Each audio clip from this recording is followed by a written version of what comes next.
What's going on, everybody? Welcome to a very special Fantasy Alarm, Wager Alarm, College Football Bowl Preview. I'm your host, Howard Bender. With me here, of course, is Craig Mish.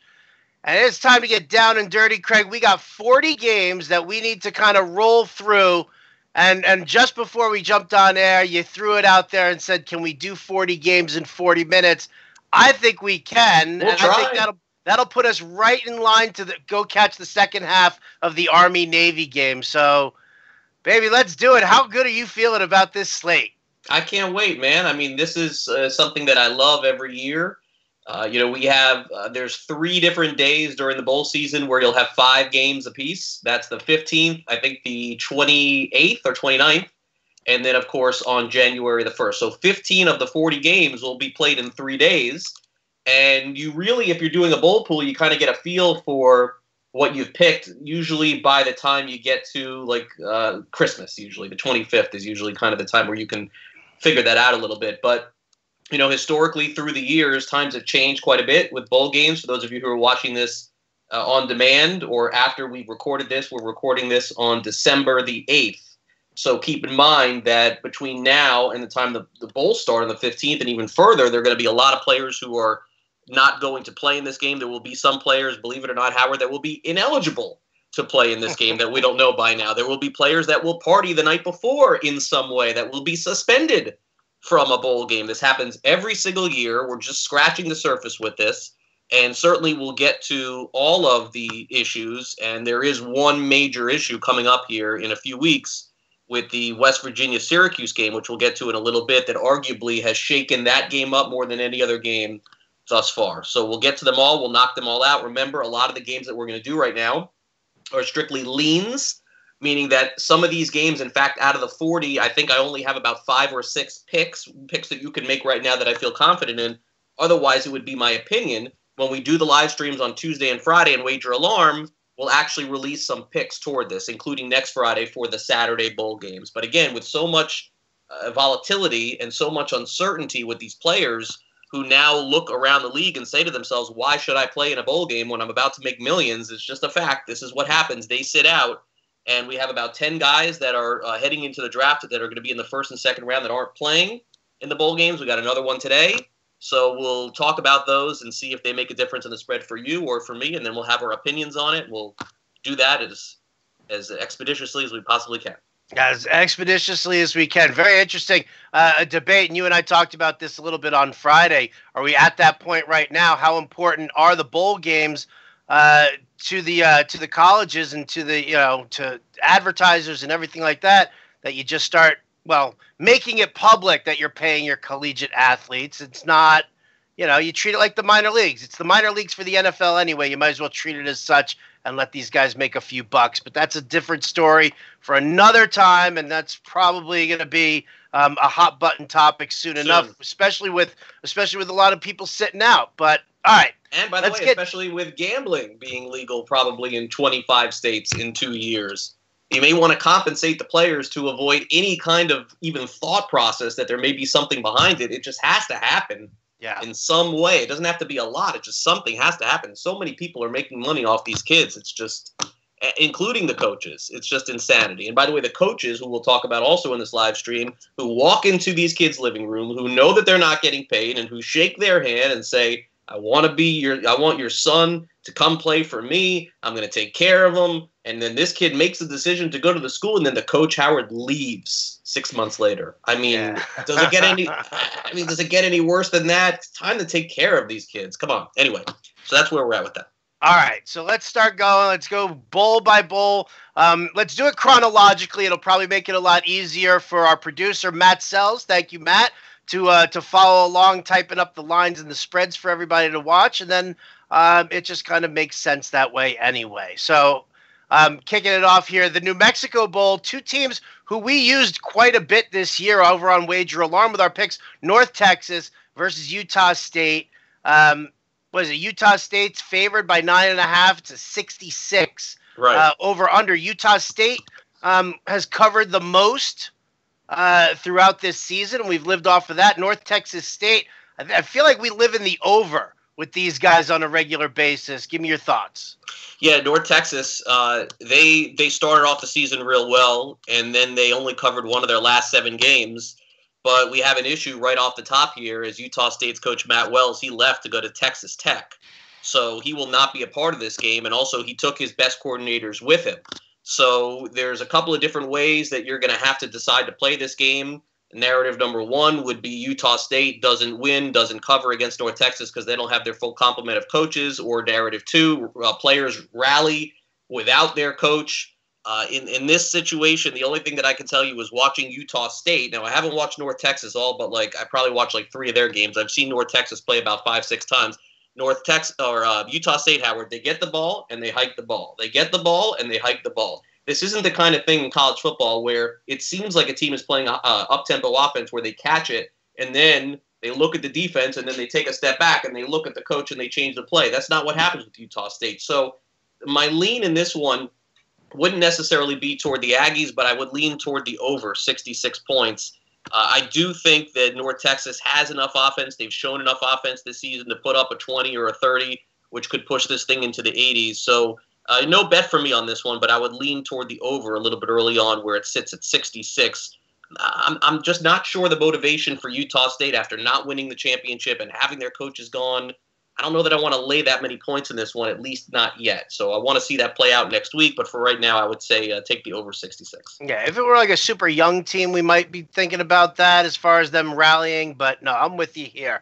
All right, next up, the Cure Bowl. Now, I don't really understand the Cure Bowl, but a lot of funny listen, names. If you want some mopey 80s music to make you feel bad about yourself, put some black eyeliner on. Beautiful Cure Bowl, Tulane, Louisiana Lafayette. Tulane favored by 3 here. Right. Where are you at? Okay, so Louisiana Lafayette, I haven't seen it all. Tulane, I've seen a number of times this season, including a pick that we made 2 weeks ago when we took Navy against Tulane, and Tulane went up 21-7. Navy came back and almost won, and so I am going to double down against Tulane. They didn't cover in 3 of their last game. I don't understand how they're even a favorite in this one. Tulane also, at the end of that game, could have easily beaten Navy if their kicker would have hit a 32-yard field goal. He also missed an extra point. Tulane, in terms of their season, and this is a staggering number. Think about this, not only in the NFL, but in college football. They've allowed 33 plays of 30 yards or more this season. 33 times 30 yards or more? That's horrible. So this is kind of one of those spots where it's more of me taking the unknown as opposed to the known. And I've seen Tulane play enough this season, and also to know, Howard, that, again, think about that game versus Navy. If Navy wins that game, Tulane is not even in a bowl game, and they didn't even deserve to win that game, Tulane. So I am going to ride against them, and I would have a pick here as of now, taking Louisiana Lafayette plus the 3. I like it. I like it a lot. 33 plays of 30 yards or more allowed. It's just fireworks. Absolute fireworks going on over there. I mean, they only play 10 games. So that's 3 times a game they're allowing a 30-yard play. It's going to be fun to watch Louisiana Lafayette. Let's face it. It's going to be fun to watch them. Forget Tulane. Forget the Green Wave. I'm in on here, Louisiana Lafayette with you. Las Vegas Bowl is next. ASU versus Fresno State. What I like about Fresno State is, well, besides it doesn't have as many STDs as Arizona State does, Fresno 9-4 against the spread. It was not in the script, but you know what? Anybody who goes to Arizona State, I've dated from Arizona State, I know all about it. Fair. The line is Fresno State minus 4.5. They were the better team this year. N'Keal Harry is not going to play for Arizona State, and you may wonder who he is. You'll hear about him in the NFL. He'll be a first-round pick, wide receiver, this coming season. In fact, our good buddy John Laub, he does a college football fantasy league, where it's the league where you put your team in at the beginning of the season, then you don't touch it. Best ball. That's what it's called. Best ball, right? So I did that, and he was my, I think, 2nd pick or 3rd pick. He ended up having a great season. He's going to be a great wide receiver. Arizona State is 6-4 against the spread, but 3-4 in their last 7 games. They faded. They don't have their best player. A little bit more than a lean at this point toward Fresno State. Just think Arizona State, Herm Edwards did a really nice job in their first year, but they faded down the stretch. So I would lean and maybe even a pick toward Fresno State next Saturday. All right. Lay in the 4.5. Camellia Bowl, Eastern Michigan, Georgia Southern. I got to be honest and tell you, I don't know a lot about these teams. I don't know if anybody outside of Eastern Michigan and Georgia Southern knows a lot about these teams. Not a lot, no. Give me some thoughts. No. Okay, so look, I mean, there's going to be a handful of games that Georgia Southern doesn't even play on TV half the time. Eastern Michigan will play on Tuesdays and Wednesdays toward the end of the season. So there's not a lot of information there other than when you could look up online. But I will tell you this, Georgia Southern, they run the option. That I do know. And in general, in bowl games, Howard, when you face against teams that run the option, that don't throw, usually the opponent has a really hard time because it's hard to prepare for that kind of offense if you haven't seen it before, similar to what we're seeing right now with Army and Navy. So Eastern Michigan, their big win this season, they beat Purdue. That was one of the biggest upsets of the college football season. But beyond that, they really didn't do very much. The over-under in this one is 47. It looks like Georgia Southern's either a pick 'em or a 1. I probably won't have anything to do this game, not knowing enough about both teams, but the lean at least would be toward the team that's running the option because the opponent is not going to be able to have a lot of time to prepare. This is next week. We're not talking about playing a game on January the 1st. So my lean only would be Georgia Southern. All right. The New Orleans Bowl. We kind of touched on this a little bit on Friday's Fantasy Alarm Show on SiriusXM Fantasy Sports Radio. Middle Tennessee State at Appalachian State. Yeah. Appalachian State is -7 in this one, but as we noted, Scott Satterfield, their coach, he's gone. He's going to Louisville. So here's that narrative again that we've talked about.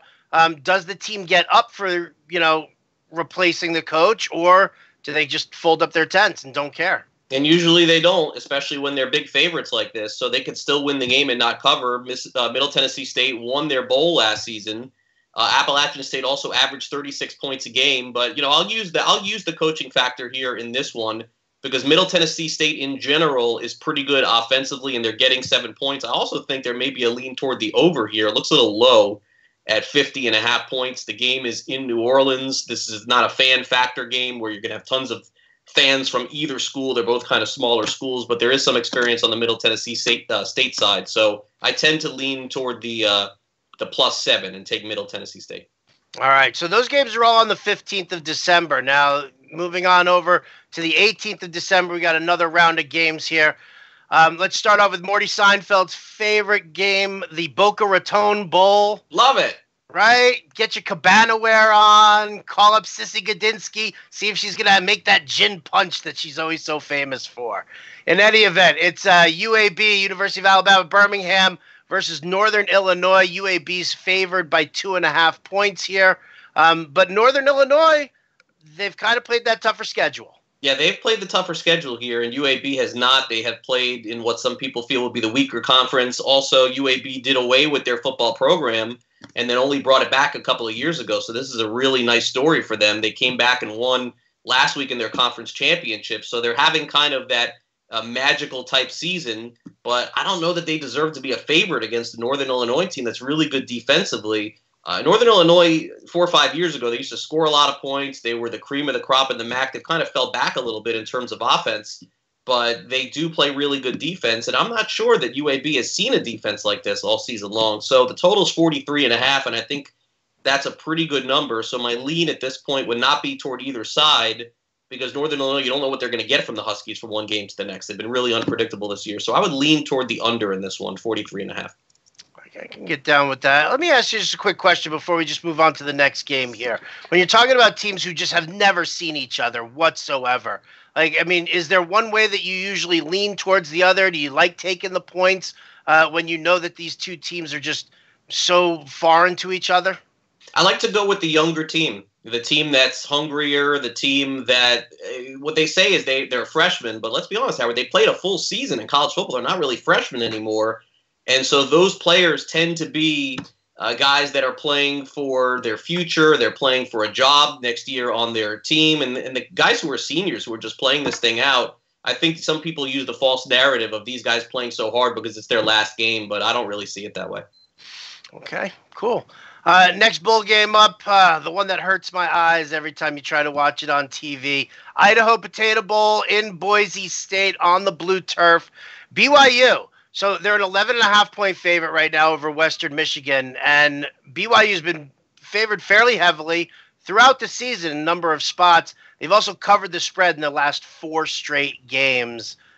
Do we automatically lean towards BYU in this one? No, not necessarily, because they've been a little bit of a Jekyll and Hyde team too. The total is 48.5. As you mentioned, the game is going to be in Boise. It's going to be cold. There could be snow in that game. You just don't know in Idaho that time of the year. Western Michigan, they lost to some bad teams, Toledo, Ball State, and Ohio. They have some pretty good conference wins. But I feel like if the weather is okay in this game, there's usually a lot of points scored on that blue Smurf turf.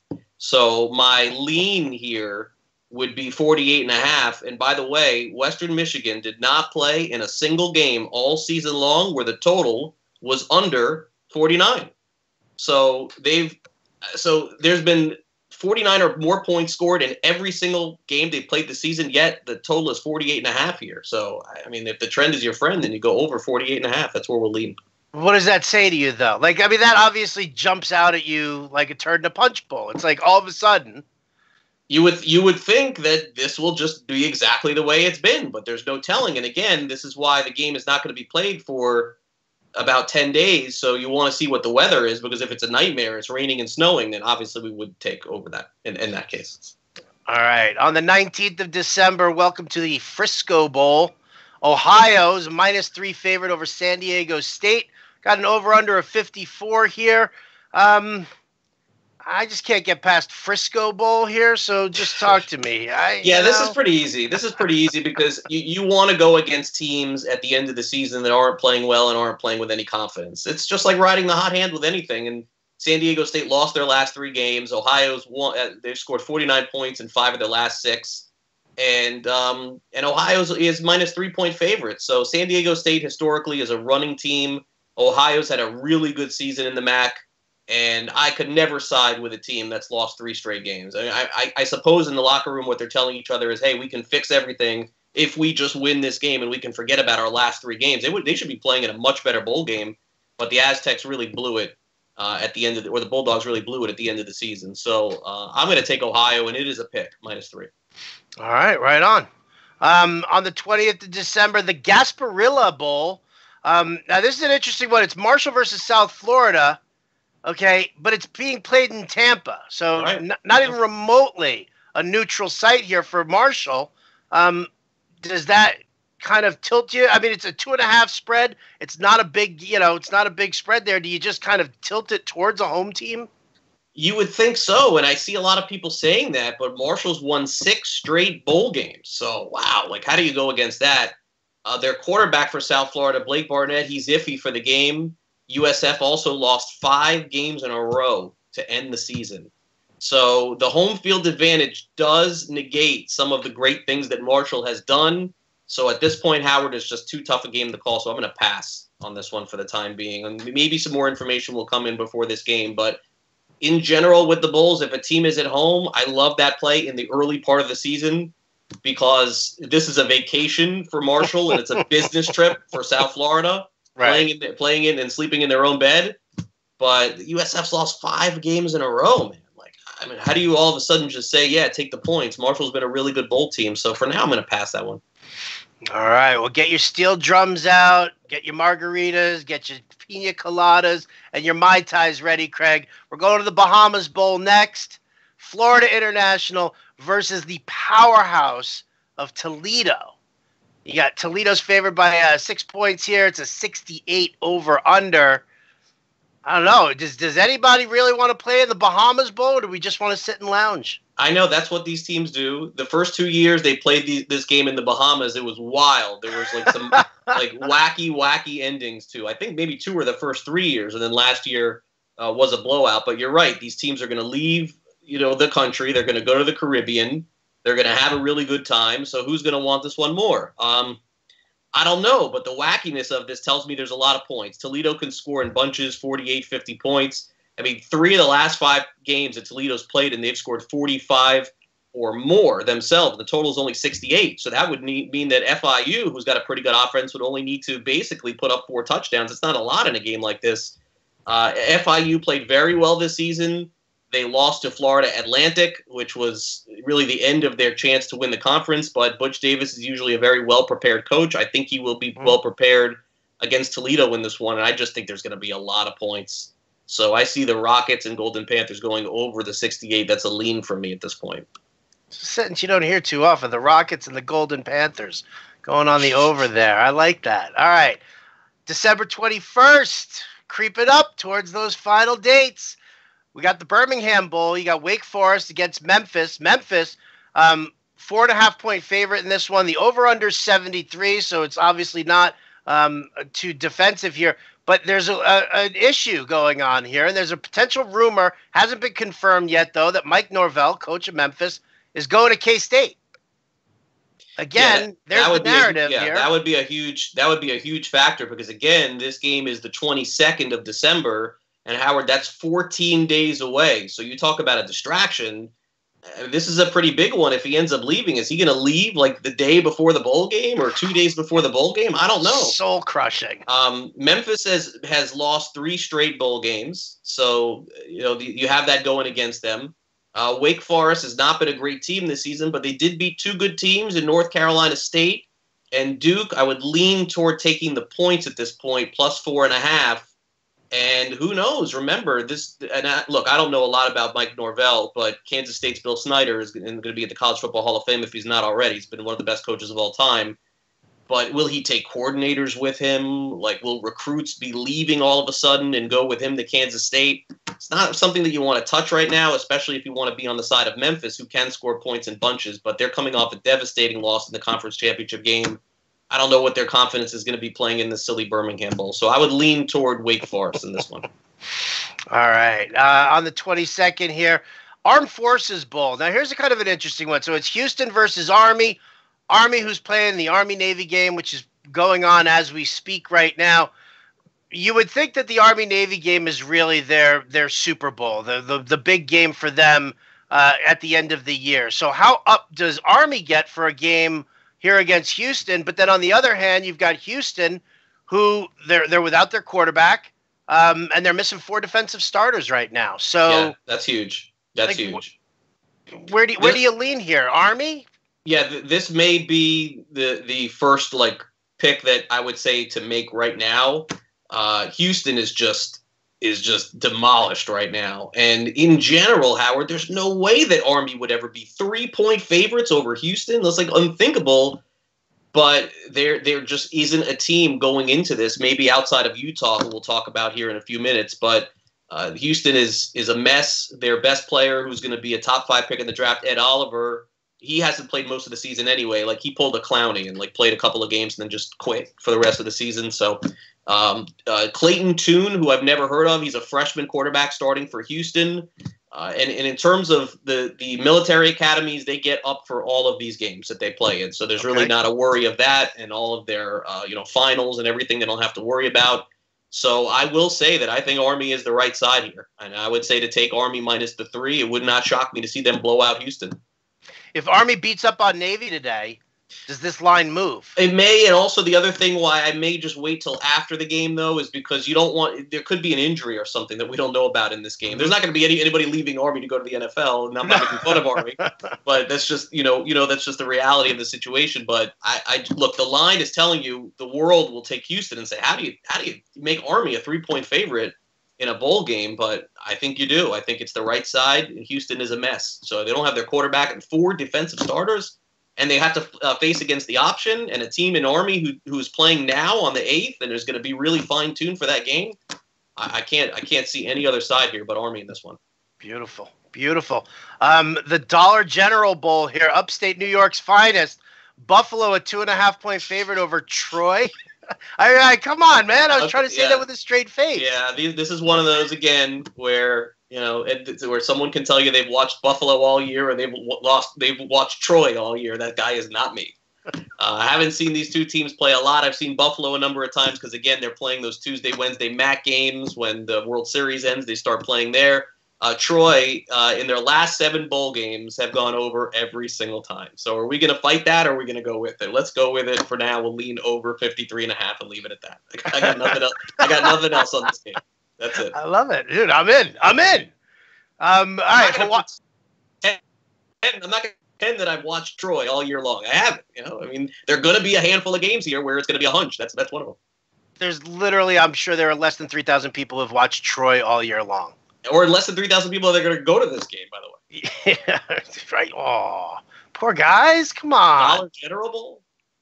I'm in. You know what? If somebody sends me a ticket, if somebody wants to send me a ticket to the Dollar General Bowl, I'll make the trip. How about that? I'll fly from Northern California. Gotta see that, yeah. Right? I will. And whoever school sends it to me first, Buffalo or Troy, I will wear those colors. I take it back. There will be some Buffalo fans going. I don't think they've been in a bowl game like this in a while.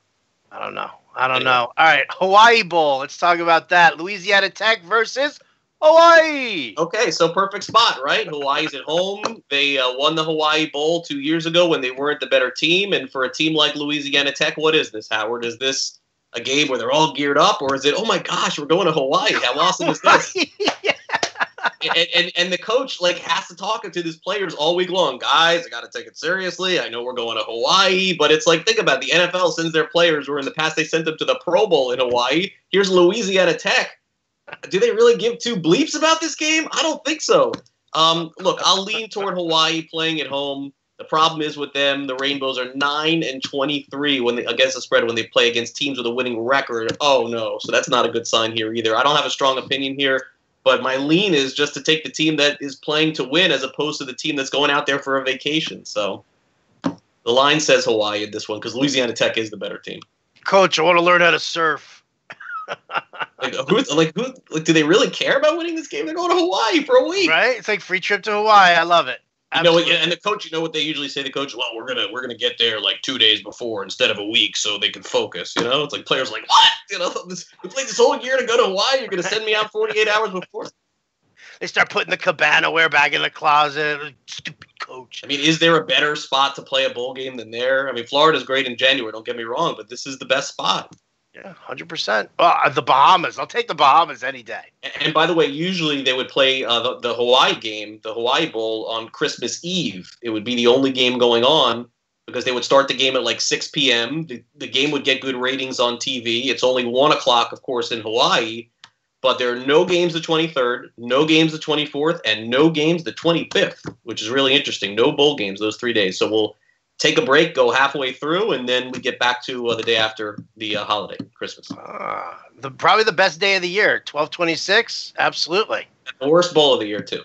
The worst location. This is my birthday bowl here. Come on, it's my birthday bowl. The Quick Lane Bowl. It is my birthday. So okay, so for your birthday, would you like to take a winter trip to Detroit to play the game? What a sad, sad spot. No offense to my friends in Detroit. But, man, the reward all year long for playing real hard is the day after Christmas playing in Detroit. Ooh, gosh, terrible. Minnesota, Georgia Tech. Georgia Tech is -4 in this game. Georgia Tech doesn't throw the ball. They run the option. So that means you automatically start to lean toward that team because the Golden Gophers are not going to have the preparation of facing any team like that throughout the season. Paul Johnson, this is his last game coaching. I don't know if I'd call him a legend at Georgia Tech, but he's done a really good job there. I wonder if when he leaves, if Georgia Tech then goes to a normal offense. Golden Gophers also, by the way, beat Wisconsin as a big underdog the last game of the season. If they hadn't won that game, they wouldn't even be in a bowl. They're not good. I'm taking Georgia Tech. You can make that pick. Come on, to win this one for Paul Johnson, Paul Johnson's last coaching game. Come on, of course, I'm taking him too. You would think so. You would think so. But who could get up for that game in Detroit? I don't know. It's poor kids. This is their reward is playing in that game. Are they going to be in Ford Field though? It's an impressive play. Yeah, but what impressive building to be in. The game is part of a week and bonding and going to dinner. Oh my gosh, it's terrible. Oh man, somebody in the Detroit Tourism Bureau is not happy with you right now. I'm sorry, no offense to them. They had the Miami Beach Bowl. They took that away. Shouldn't have done that. That's now the Frisco Bowl, by the way. No, nothing's the Frisco Bowl. All right, let's talk about Jim Bowden's favorite bowl game of all time here, the Cheez-Its Bowl. I mean, let's face it, man. Orange Dust is going to win this one every single time. It's California. It's University of Cal against TCU. And when Jim brought this up on the show on Friday, it was hysterical because the two of us were like, the Cheez-Its Bowl. We're like, who's in the Cheez-Its Bowl? And right there at the exact same time, we were like, Oh, TCU. Yeah, this is like the worst game of all. Two teams that Horrible. normally are pretty good, California and TCU, both aren't really good. TCU needed a win in their last game to get in. The lowest total of any college football bowl game, it's 40.5. Both teams have been horrible all season. I don't want anything to do with this game. I'll lean under 40.5 Howard and leave it at that. These are just two really subpar teams. Yeah, I'm with you. Listen, we picked on TCU throughout the year over on WagerAlarm.com. That was great. Yeah, that worked out. So that definitely worked out for us. All right, let's go to Duke versus Temple here. Which bowl game is that? I don't know. Did I write down I missed the name of that one? No, I don't even see the name on it. Oh well, sorry, people. Let me see here. Might have to figure that one out here. I don't want to slight any sponsors. Independence Bowl. The Independence Bowl. All right. So here you go. Independence Bowl. Yeah. Duke Temple. Duke Temple. Temple's -3. The total is 56. Temple's minus head coach. Yeah, and so we just talked about Georgia Tech. Paul Johnson is leaving. Jeff Collins is leaving Temple. Matt Rule left Temple a couple of years ago to coach Baylor. Man, they just keep losing their coaches. Duke is 4-0 against the spread in their last 4 bowl games. Is a tough one to call. Just an early lean for me here on Duke. I'll have to do more research on this game as we get closer. This is still weeks away from happening. But my early lean would be toward the team, again, that's playing with their coach, and they don't have the distractions, and they're playing in a place where they want to be. All right. Let's head on up to the Big Apple, baby. 12:27. It is the Pinstripe Bowl. It is played in Yankee Stadium. It is freezing cold weather. It is a nightmare. It is Miami. Welcome to New York, Miami. Yeah, the Hurricanes. Big shout out to my friend Adam Lorber and Hallie, his wife, right? Aren't they Hurricanes people? They are Hurricanes fans. So there you go. So Miami favored by 4 over Wisconsin. 47 over under here. It was a rematch of the bowl game from last year. Why? Why even do this? I don't get it. This is a dud. Another dud game. Oh. You know, we reviewed about half of them. I love like 80% of them, but this is another one of those where I'm not sure why you would put the same two teams against each other because, you know, from a financial standpoint, maybe I guess they're not worried about it. Maybe they're just assuming that people will go from New York, but who from Miami and who from Wisconsin wants to see the same game played again with a lot less stakes? Doesn't make sense. They'll play it in Yankee Stadium. It will be cold. Miami's offense has struggled all season long. Wisconsin lost to Minnesota the last game of the season. Jonathan Taylor, who's one of the best running backs in the country, Doak Walker Award winner. I don't think that he's coming out of school yet. I'm not sure about that, but eventually you'll see him play in the NFL, probably a 2nd or 3rd round pick.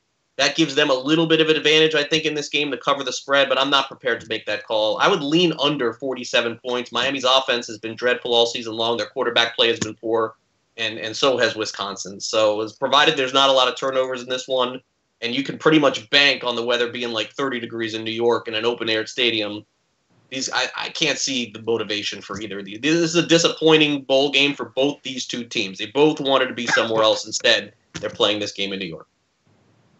You know what? New York at Christmas time. It's a great time. It's beautiful. Spend New Year's there. Go to Times Square. Hang out. Watch the ball drop. Always fun. If you say so. I actually might be in New York that week, so you'll go to Pinstripe Bowl. You could definitely walk up to the stadium and pull a ticket off the ground and walk right in, guaranteed. Yeah, I don't think I have the warm weather, the cold weather clothing to pull that off now. All right, next one up here, Texas Bowl, Vanderbilt Baylor. The over/under is 55. Vandy's favored by 4. Kind of a home game though for Baylor, isn't this? A little bit. The game's in Texas. Baylor, after all of the controversy that they had with their former coach, Art Briles, are now back into a bowl game. Both teams won 6 games. That tells you neither team is really good, although I do think this will be a competitive game because both teams want this. The spread does say to take Vanderbilt because even though the game is in Texas, they're still making Vanderbilt a 4-point favorite. Tells you a little bit there. Also, Vandy was 5-0 against the spread in their last 5 games. That's a team that you don't want to lean against. So right now I would lean toward Vanderbilt. A team running hot at this time of the year is the one you want to go with. And I love the Commodores. 5-0 against the spread is good by me. Can't beat that. No, you cannot. Music City Bowl, Auburn, Purdue. Auburn favored by 4.5. The over/under is 54.5. Talk to me here. It's SEC Big Ten. Big battle. Yeah, and now we're starting to get to the big conferences where they're all playing each other. This is not a great spot for Auburn. Purdue has been a little bit up and down, but the Tigers have had a really disappointing season, and their coach will probably be on the hot seat going into next year. If fans, I guess, of Auburn would travel to this one, if there were going to be a side, I don't see Purdue's fans rallying to go to the Music City Bowl. Auburn's offense has been awful, 5.83 yards per play. That's almost near the bottom of the entire country. The offensive coordinator for Auburn left to join Les Miles in Kansas, so there is some distraction there. But I think that this is just a bowl motivation game where who wants to be there more? It's a very disappointing season for Auburn, and it was a pretty good season for Purdue. So my lean would be to take Purdue and the points. I hate to go against the SEC, but this would be one that I would tend to because of the points. Okay. I can dig it. Camping World Bowl. Here's the good one. All right, so there's a lot going on with this one here. Yeah, this is a big change. Yeah. So Syracuse, West Virginia, and I was all set to talk about how Syracuse got blown out by Notre Dame, but yet how they played Clemson really tough, and I was all set to get into that. You sent me a text immediately that just completely took the wind out of my sails to even talk about this game here. Share the news, man. Yeah, so Will Greer, the quarterback of West Virginia, who I was going to say would be iffy for the game, decided that he's not going to play in this game. So West Virginia will have a freshman quarterback. The line was West Virginia minus 4.5 or 5. It's now down to 1. The total was 72. It's now down to 68. And their left tackle for West Virginia is also not playing in this game. He's going to be a first-round pick in the NFL. Syracuse is 38 sacks. That's 10th in the country. Their wide receiver, David Sills, is probably going to be a first or second round pick in the NFL. He said he's playing in this game already. I wonder if he thinks he can back out of this thing. I'm not sure. There's no possible way that I can take West Virginia in this game without Greer. And honestly, I don't even know how they're still favored in this game against Syracuse, but I would take Syracuse and the points, and I would do it now. I wouldn't wait. Absolutely. Absolutely. Yeah, that line will change immediately. It has changed significantly. I still think it has to change more. I understand that the quarterback is going to have 20 days to prepare, but Will Greer has been their starting quarterback for the last 2 years. This guy's going to have one shot. And Syracuse's D is not fantastic, but they should have enough offense, Syracuse, to win this game, and you're not laying anything at this point. Now, you did make a note talking about the fact that Greer said that he committed to the Senior Bowl, which is 2 weeks later. I mean, does he just back out of that one too? No, I think that's a showcase for him where he only plays a quarter, or he gets a certain amount of snap counts. But in this game, Syracuse, I guess he looks at it and says, okay, my left tackle's not playing. Syracuse is among the best in the country at sacking the quarterback. And somebody probably advised him saying, hey, you got a shot to get hurt in this game. Get out. It means nothing. And so I'm guessing that's what happened here. And it makes sense. He's going to be a late first or second round pick. A lot of teams should be looking at him in the NFL. He actually, Howard, was recruited and went to the University of Florida and was suspended for PEDs. And then he went to the coach and said, hey, look, I'll stay at Florida as long as when I'm ready to come back next year, you still make me quarterback. And the coach said no. And he left, and he went to West Virginia, and the rest is history. I wish the Gators would end up keeping him, but he ended up leaving and had a great year at West Virginia.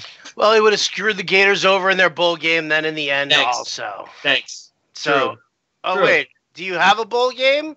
Yeah, we do. We got one coming. Oh, okay. Well, it's not the Alamo Bowl, I'll tell you that. Moving along here, Iowa State Hawkeyes going up against Washington State. Washington State favored by 4. They were a team that we kind of used a little bit towards the end of the season over at Wager Alarm as well.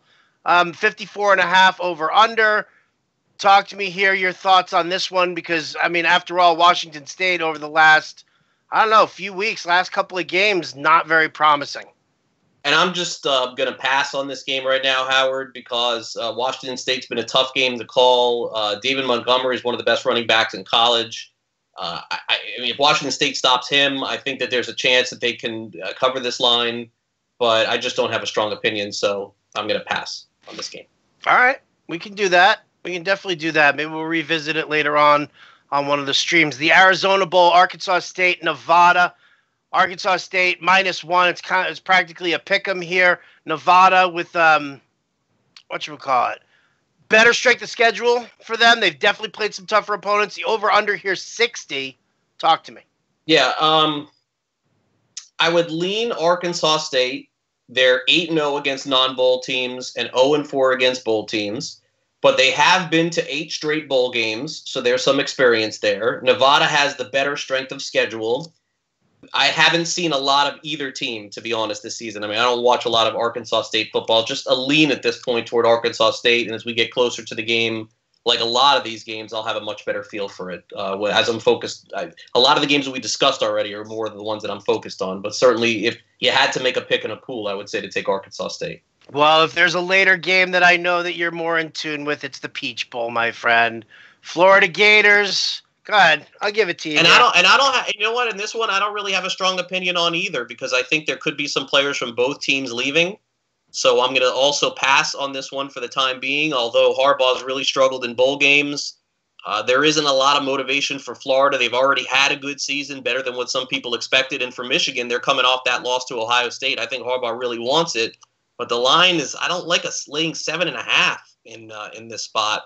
And the total is not that high. It's only 50. So, I mean, 23-17, if Michigan wins, you still get the cover with the Gators. So for now, I'll pass on it. As we get closer, I'll make a pick. All right. On the 29th of December, we'll be at the Belk Bowl. I don't know what that is either. South Carolina, 4-point favorites over Virginia. 54.5 is the over-under here. Talk to me here. South Carolina seems to be the lean. Yeah, South Carolina -4 against Virginia. They're playing better. Virginia sliding at the end of the season. UVA's quarterback was banged up in November. He did play in the next game. South Carolina's wide receiver, also another player who's going to sit out because he's going into the NFL. Just a lean here toward the end of the year on a lot of these games, not knowing who's going to be in or who's going to be out. My lean would be toward the SEC against the ACC. So I would take South Carolina. All right, well, let's stop leaning. Let's take a stand here. We got 2 really big games coming up. We'll start off with the Orange Bowl in Miami. Oklahoma comes in as the number 4 seed. They're taking on Alabama.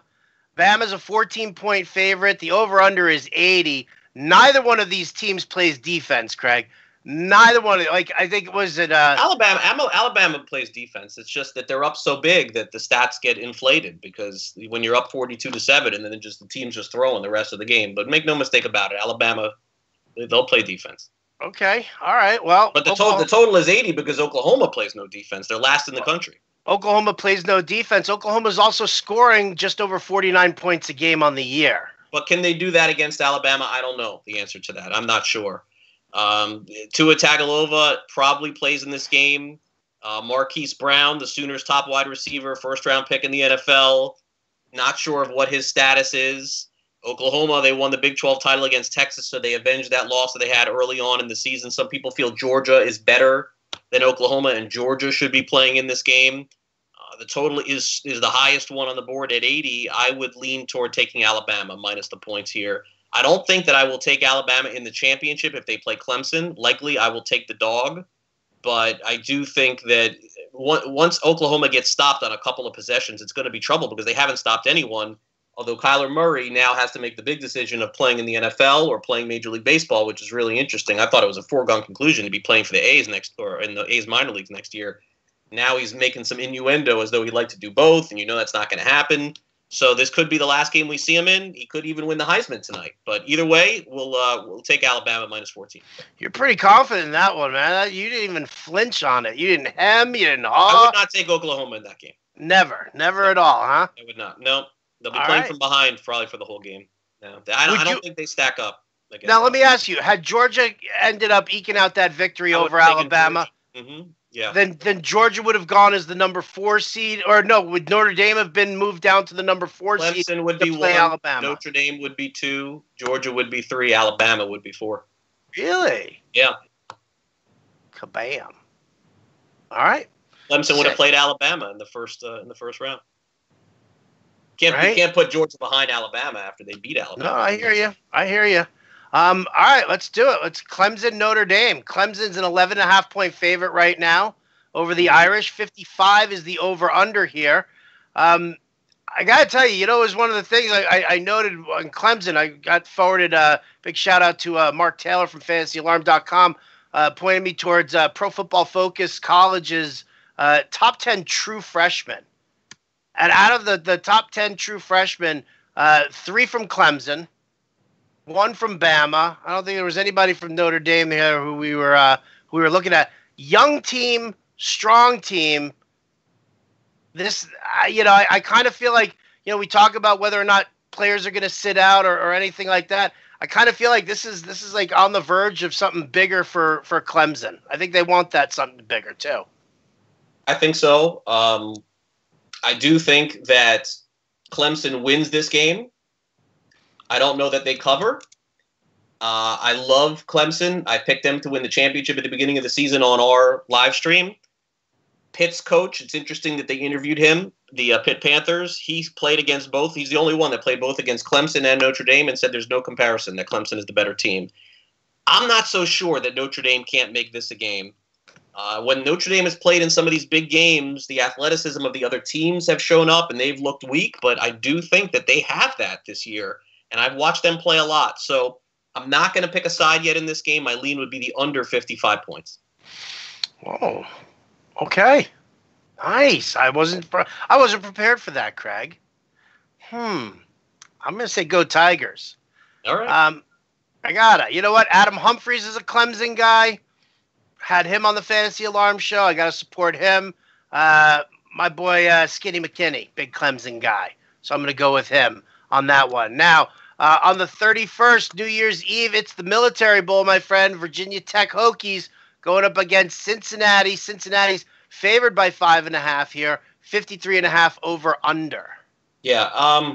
Weird line. Cincinnati has 10 wins this season. Virginia Tech has 6. So, why is Cincinnati only a 5.5 point favorite when Virginia Tech is not really that good? The key here is because while the Bearcats are legit, the games that they've played against good teams, they've been very close. And so they don't really deserve to be big favorites in this one. Also, some potential for some players leaving. I'll lean Cincinnati, Howard, minus the points. I'm not gonna give a pick on that one either. Lean Cincinnati.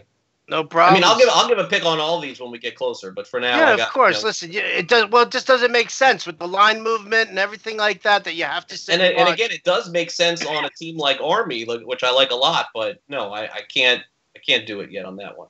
Okay, let's go to the Sun Bowl here. Pittsburgh versus Stanford. Pittsburgh 1-5 against the spread in their last 6 bowl games. Are they just coming off of an ass whooping by Clemson? They took them down by like 3 touchdowns at least.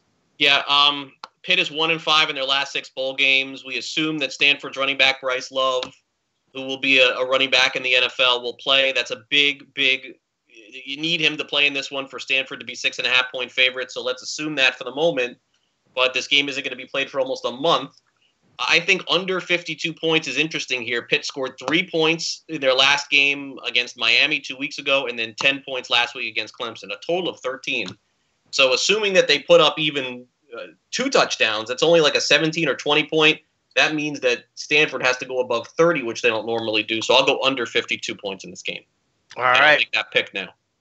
Beautiful. I love it. Redbox Bowl, Michigan State Spartans, Oregon. Oregon's favored by 2.5 here. Over-under's 48. You make a note here about no Spartans fans are traveling to this game. Why? Because it's California? Yeah, it's just the fans of the schools. Look, there's always going to be some dedicated fans that are going to travel, but this is a disappointing year for Michigan State. Whenever a team only wins 6 or 7 games and they're supposed to be competing for a Big 10 or a Big 12 or an SEC championship, this is like a throwaway bowl. So they'll play against Oregon. Oregon is minus 2.5, and the total is 48. Spartans fans, look, the one positive that they have to come out of this is L.J. Scott, who's probably a top 5 running back going into the draft. For some reason, he's decided he wants to play in this game. So he hasn't been playing all season long. He'll play. On the opposite side, Justin Herbert is the number 1 quarterback going into the NFL draft, and he's playing in this game too. So it'll be at least interesting to watch from that perspective for people who play fantasy. Both these guys will be picked in fantasy drafts next year. Big Ten better conference, statistically speaking. I looked it up. I can't see any advantage for Michigan State, but with some uncertainty with some players, again, even with Herbert on Oregon, I mean, Who knows, Howard? A player gets hurt in an early bowl game. It may sway a guy's opinion. So no lean, no pick on this game. All right, Liberty Bowl, Missouri, Oklahoma State. Missouri's favored by 8. Justice Hill's not playing in this one, though. Yeah, another good player not playing. Another running back, a first-day running back in the NFL, not going to play for Oklahoma State. Missouri's won 4 straight games to end the season, so that's a positive for them. Oklahoma State is covered as an underdog against Oklahoma, Texas, and West Virginia. This is a lot of points for Missouri to be laying. They're one of the hottest teams in all of college football. Their quarterback, Drew Lock, will also be a quarterback taken in the first round of the NFL. So it will be an interesting game to watch, I think, for a lot of people. Probably a high-scoring game, too. The total is 73. That could even go over, I think. But at least for now, the pick would be to take Oklahoma State and the points. They don't deserve to be more than a touchdown underdog against a Missouri team that essentially is coming on strong at the end of the season, but has been inconsistent. All right. Moving over to the Holiday Bowl, Northwestern against Utah. Northwestern, a little underdog here, 6.5 points. But Utah, they're missing their starting quarterback, starting running back, and their number one wide receiver here. That's crazy. So how in the world are they still favorited in this game? I don't know. Seems like a mistake to me. Yeah, their quarterback, their running back, their receiver hasn't been ruled out, but there's a chance he may not play. I mean, you got to take the points in this one. I mean, I don't even know why it's 6.5. It's really strange to me. Utah, clearly the better team all season long, but they're all of a sudden going to be playing without Moss, their running back, their quarterback, and receiver. This was an easy one for me, and so I recommend a pick of 6.5. My guess is by the time the game goes off, Utah will only be like 4 or 5. So the time would be to take Northwestern would be now. Yeah, definitely do it now. Gator Bowl down in Jacksonville, baby. North Carolina State, Texas A&M. Ooh, we've got what was it? Kelvin Harmon and Jermaine Pratt, both out for NC State. Yeah, right, only their two best players. Just fringe guys. Fringe guys. They don't matter. You see the trend as we get toward these big teams. They don't want to play in these games, and that's the shame of what this is. But we have to adjust. The Gator Bowl's played in Jacksonville. Texas A&M is -5. The tight ends coach left Texas A&M for North Carolina. I don't think that's a huge deal. I would lean Howard, Texas A&M, because of the players leaving for North Carolina State. I do think it matters. I do think it matters as well. Absolutely. Would you? So you'd say you'd make the pick now? No, I would lean. You're still leaning. Okay. Any of these games, the 31st or the 1st, I mean, there's a lot of uncertainty with these players right now. So. All right. Outback Bowl, Tampa Bay, Iowa versus Mississippi State. Mississippi State's favored by 6. It's an over-under of 44. Noah Fant, though, the tight end from Iowa, he is out. He's going to the NFL. You're going to hear a lot about him next year because of the lack of tight end play in the NFL. I think Fant is going to end up being a first or second round pick, and they have another tight end that's also very good. Does Iowa? But these are just two defensive-minded teams. The under has come in 6 straight games for Mississippi State. So obviously, why would I go against that? I'll lean under 44 points. Mississippi State against Iowa. Yeah. We all know rookie tight ends, they never succeed. Come on. They never succeed. What tight ends succeed at all in the NFL? So maybe this is the hope that he will, but he's clearly the best tight end going into the draft.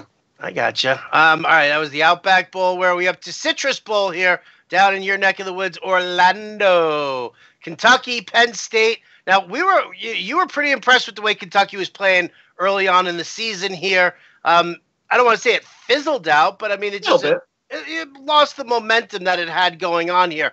Nittany Lions are favored by 6. It's an over-under. It's a low over-under of 47.5. Talk to me about what you've seen here. Yeah, he announced yesterday the best player maybe in all of college football, Josh Allen. He's the best defensive player I've seen play on the field this season, him and Ed Oliver. On Houston. 14 sacks this year and 28 career sacks. And then he on Instagram posted that he's bringing the Citrus Bowl title back to Lexington. I thought that was pretty cool. You don't see a lot of college football players making guarantees. So it looks like, Howard, the Kentucky's very motivated in this one. This is a disappointing game for Penn State. Not terribly disappointing because this is a New Year's Day bowl game, so there is some honor that goes with that. But I definitely would lean toward Kentucky in the 6 points. Their defense has played very well all season long. They run the ball a little with Benny Snell also. I would take the 6. All right, Fiesta Bowl being played in Arizona. I don't know if Tostitos is still sponsoring the Fiesta Bowl, but if they do, you just gave them a free plug. Congratulations. There you go, Tostitos. Get the scoops. Really good for parties. LSU -7.5 favorites over UCF. UCF, man, come on. It's like a home game for LSU, right? Arizona? No. No. No. UCF is obviously, Central Florida is very pissed. They wanted to play Florida. They wanted to play in Florida. And instead, they're having to travel across the country to play LSU in Arizona. Not the best spot. Daryl Mack last week came up very big for UCF without Mackenzie Milton playing. They ended up winning that game. The best cornerback in the country, his name is Greedy Williams from LSU. Will be a first-round pick in the NFL. He's decided he ain't playing in this game. I like the over. I think there's a lot of points that's going to be scored in this game. Usually there are in the Fiesta Bowl. So over 55 points, I think there will be a shootout in this game. I don't like a side in this one because I do think that LSU is going to score some points on Central Florida, but UCF has, generally put up 30, 40 points a game. I think they will on LSU too, and they're missing their best defensive back. So we'll go over 55. All right, the Rose Bowl, Washington, Ohio State. Ohio State coming off a very disappointing end of their year. Heading out to Pasadena. You like them? Another tough game to call. Their quarterback, Ohio State's quarterback, decided he's going to play in this game. At least he says that now. We know Urban Meyer, this is his last game coaching at Ohio State. They wanted to be in the Final Four. They didn't get there. Urban Meyer's 9-3 against the spread in bowl games. You're not going to get much better than that. This is like, Nick Saban coaching in bowl games, almost as if. I don't think that Washington's offense could keep up with Ohio State, so their defense, which has been very good, is going to need to stop Ohio State's offense, and I don't know that they can. The other part of this is that Washington is a pretty mediocre Rose Bowl representative. If you can think, Howard, of the Pac-12 and the teams that come to mind, like, where is USC? Like, they're not there. And where is Stanford? And they're not there. And Washington State was really the best team in that conference all season long, but since they lost to Washington at the end of the year, that put them there. Really hard for me to take Washington in this game, so I would lean Ohio State, and we'll obviously wait to make sure that Haskins is going to play. Even though he says he's going to play, you never know. So I'm going to – and again, what happens in the third quarter if Ohio State's up 21-0? Do they just stop at that point and take them out? And I don't know. Too much uncertainty there, but I would lean Ohio State. All right. Look at that. You ready, Craig? We're at our last bowl here. We're catching it just under an hour on the live stream. The Sugar Bowl, Texas versus Georgia. Georgia's favored by 11 here. Listen, both these teams, Texas with the loss to Oklahoma and Georgia with the loss to Alabama, and here they are now in the Sugar Bowl. I'm sure a lot of people are really digging on this game. Yeah, this is a game that Georgia, there's a very big question about them going into this game. Will Georgia, there's one of two ways with them. Either they're going to be upset that they didn't get into the playoff and they're going to take it out on Texas, or they're just going to say, you know what, screw it. We don't even care about being in this game. Now, Kirby Smart's the coach. He's a very good coach. Georgia played in the championship last year. They played toe-to-toe with Alabama. I don't know the psyche of this team, Howard. I'm just not sure.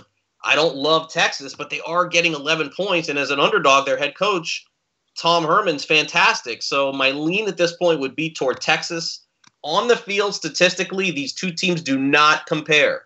And there will be a lot of Georgia fans that are going to travel to the Sugar Bowl.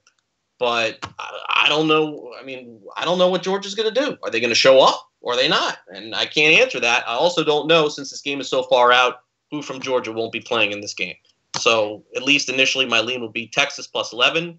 And that will recap our 40 bowl games. Look at that. Boom. 40 games in, 60 minutes. There you go. But, I was screwing around for, at least, I was vamping for at least 20 minutes there, there you go.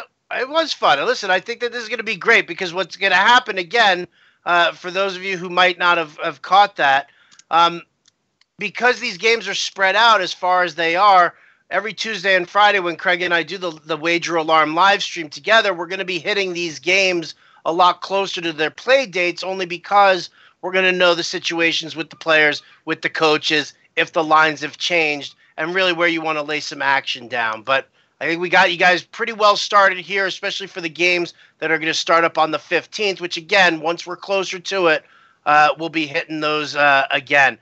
In honor of today's live stream, by the way, the Fantasy Alarm team has decided we're going to lower our college football package price so that you can get in on all the data, all the tools, all the DFS stuff that we're doing over there at fantasyalarm.com. $19. Boom. What is it? It's fantasyalarm.com slash CFB season. All right, fantasyalarm.com slash CFB season. $19. You get all the analytics and all the tools that we provide for all of these bowl games. Craig, 40 games. Wow. Oh, baby. Come on, dude. You done good. You done good. Are you spent? Are you emotionally wrought right now? I want to do it all over again. I definitely want to do it all over again here. Come on. We'll have fun with that. And by the way, we will have picks, actual picks on these games next Friday on our Wager Alarm live stream. I think I gave out a couple that you can make right now, specifically the Army. You know what, though? Let's wait till this game ends. Northwestern. Yeah, I think Northwestern is a good pick. I don't get that one.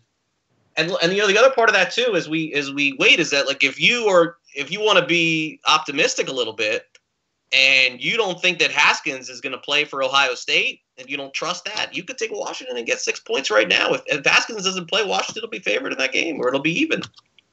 So, I mean, there are some things that you could try and take advantage of the lines, but I just, in years past, have never experienced this. In general, most of the players play in the bowl games, but with the amount of money in the NFL that's out there, and whether it's right or whether it's wrong, Le'Veon Bell broke the mold for anything that we've ever seen before by not playing for a year.